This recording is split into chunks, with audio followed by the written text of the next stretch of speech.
Hey guys, today I want to talk about a lesson on being prepared.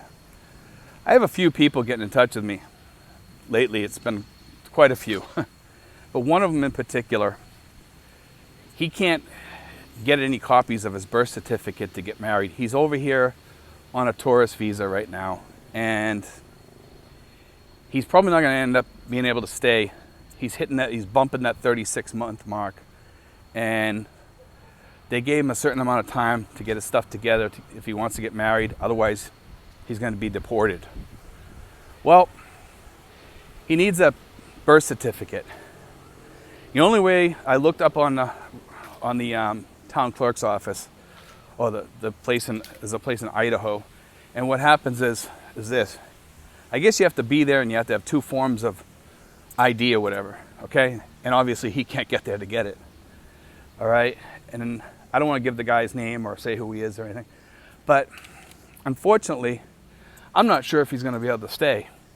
And he's not the only one. There's many other people also that are butting up against this thing, and it's kind of sad to watch. I'm trying to still help this guy, maybe have his family help him out a little bit, and they're trying to work on some things to see if they can get a copy of it somehow. And we're all hoping that we can get a copy of that birth certificate. Maybe there's a copy in his family that somebody else has or something like that. And we're trying to pull that together. The likelihood of it happening though are pretty slim. Now, I'm not sure if in the Philippines they'll let a passport fly for a birth certificate. I seriously doubt they will, but maybe he can get some sort of waiver or something, but I seriously doubt that that's going to happen too. But it's a ray of hope, certainly a ray of hope. The other alternative is maybe he can go to Mexico, and he has a relative that's staying in Mexico, so that might help him a little bit. But the problem is then his girlfriend. Nobody wants to leave your girlfriend home, leave her behind, and you move on and start your new life and whatever. It's kind of rough, let's face it. Nobody wants to do something like that to somebody that they've lived with for so long, and they've made part of their life. And this guy's in his 70s, okay? And this is the reason why I tell people when they come here, guys, get your paperwork together. Seriously, get all your documents apostilled. Get the best copy of your divorce records. There's two different types. You want to get the one that's the best one. I forget what they call it, but anyway, you can ask the court which is the one that they would ask for the most, and make sure you get that one apostilled, stamped, and all that good stuff, all that happy stuff, and notarized and all that stuff. You want it all for over here. You're going to need it, okay? It's important to have those documents. Will they ask for them to be apostilled? Probably not over here, but they might. Sometimes the Philippines can be a real stickler for some paperwork, and some of it has to be apostilled for such things as visas and retirement visas and things like that. They can be really hard to jump. It can be really hard to jump through all the hoops that the Philippines puts out there for you. And sometimes you feel like you're a circus performer by the time you're done doing everything. But when you do it, it does give you some satisfaction knowing that you went through all the Philippine hoops and made it. Some people can't do it. Some people don't have the stamina to go through all that stuff. And you do need some stamina to go through some of the Philippine hoops. There's a lot of them. It's difficult. It's not easy. And even in the United States, some of that stuff is getting harder and more difficult to do lately. It's just part of life now, But guys, when you come over here, make sure you have everything in order. Make sure your passport's, if you only got like a year left on it, send your passport in and get a new one. Just go get a new one and get another 10 years on it. It's worth it. Why wouldn't you do that? You know what I mean? You're starting your new life over here. You want to have, long-term, a long-term passport. Get a new one. Get your passport card. That's key. It's important. It's a great ID to have over here. Your passport card works phenomenal over here. It might only be from Mexico and Canada to get in there, but it's still a great ID to have. It still works worldwide as a great ID. It also works to get into the embassy, places like that, if you lose your passport. And it's a great thing to get another passport too if you have that. Just FYI, So when you go into the embassy and you flash your passport ID, they're going to let you in at least, you know? Because if you lost all your stuff except for that, at least you're good, you know? So that's a key thing to have. You know, try to have other IDs hidden someplace in your house or something. You know, have copies of your passport, all that stuff. You know, some people say, well, a copy of your passport is enough. No, it's not. It's not. Sometimes it's not. You know, depending on which country you're in and stuff like that, the guards outside might not let you in. You don't know, you know?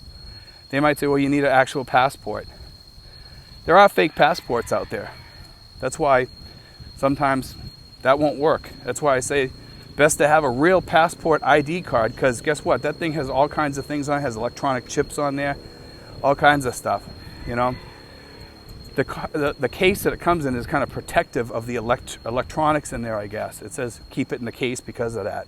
That's what it says on the outside, I believe, something like that. So, you know, have that. But guys, preparation, man. Some of you guys that are coming over here, you scare me. You know, and it's most of the older guys that come over here unprepared. And I thought that these guys were like the most prepared people yet, but they're not. You know, most of these guys come over, tourist visa. It's worked for them for 10, 15, 20 years in some cases. Now it's not working anymore. You know, and it's for good reason too, because they should have been prepared. You know, when you go into a country, guys, you want the best visa you can get in that country, especially if you're going to live there. Even if you have to stay home and work a couple of years to save to do it, well worth it, because it's going to be the rest of your life. Don't be a fool, guys, with that. You know, if you can't afford a good visa, you probably shouldn't be going to that country. I know some people are still going to come anyway, and I get that. You know, and they may have to leave, and they may have to sit it out in Vietnam or something like that if we have another one of these issues go on where people are in that 36-month visa thing, and then they have to leave. They have to go up to Vietnam. They have to, you know, stay there because all of a sudden the Philippines shuts down or something like that, or they go back to the U.S. and it shuts down. Then what?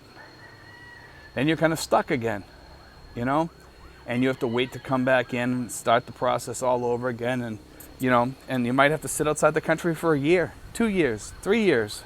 Who knows? So why wouldn't you do the best visa possible?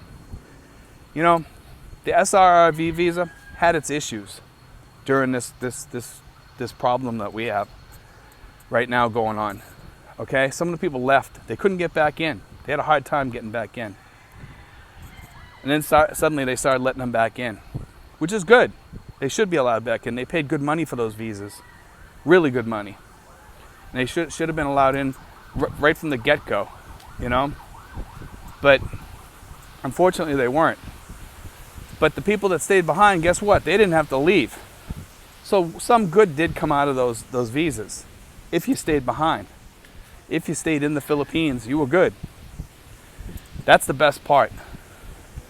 You know, I'm not trying to sell these SRRV visas. I don't make any money off of any of this stuff. I don't make any money off anything except the ads on my videos. That's it. You know, when I help people, I help them because I want to see them do right. You know, and I help people with their visas and put them in the right direction. I hook them up with the right agent, and I help them with some of their paperwork as much as I can. Some things I can answer. Most of the visas I do are the veterans type visas. You know, those are the ones I do. We got a lot of people now going through with the visas that you have to put the $10,000 and $20,000 down and the security deposit on. And I don't work too much with those. I do know some of the paperwork with them, but some people are asking me some questions I don't know. So I tell them to talk to the agent. The agent can answer those. And sometimes I'll ask the agent, because some people get some of the stuff wrong. You know, they have an idea of how things work, but they really don't know how things work. And some of the things that are on that page for the Philippine Retirement Authority, they're a little bit outdated. So you really can't go by some of that stuff. Some of those visas don't even really exist right now because it's only for people over 50. So what do? Well, That's when you call me or you call the agent, and we can help you out. But anyway, guys, be prepared. You never know what's going to happen over here. It's a logistical mess right now. The world is a logistical mess. We just got to pump through it. Paperwork is the main thing. I'm sure that these vaccine cards and stuff are going to be a new thing now. And they already are becoming a new thing here in the Philippines. They'll only accept vaccine cards from within the Philippines right now. So if I leave, I need to have been vaccinated in the Philippines if I want to get back in. And when I come back, I still have to go through a 7-day quarantine. For me, I'll never go through a 7-day quarantine in a hotel and pay for that. I just won't. I'll stick it out here as long as I have to, or I'll go home. One or the other. Because if this gets worse, and if I have to go home, I have to go home. And that's the way it is. Will I come back here? Sure I will. Because I'll always have that visa to pop back in and out of here whenever I feel like. And that's the good thing. But for you guys coming over here, be prepared. Have your paperwork ready. Have everything ready, guys. God bless. Take care.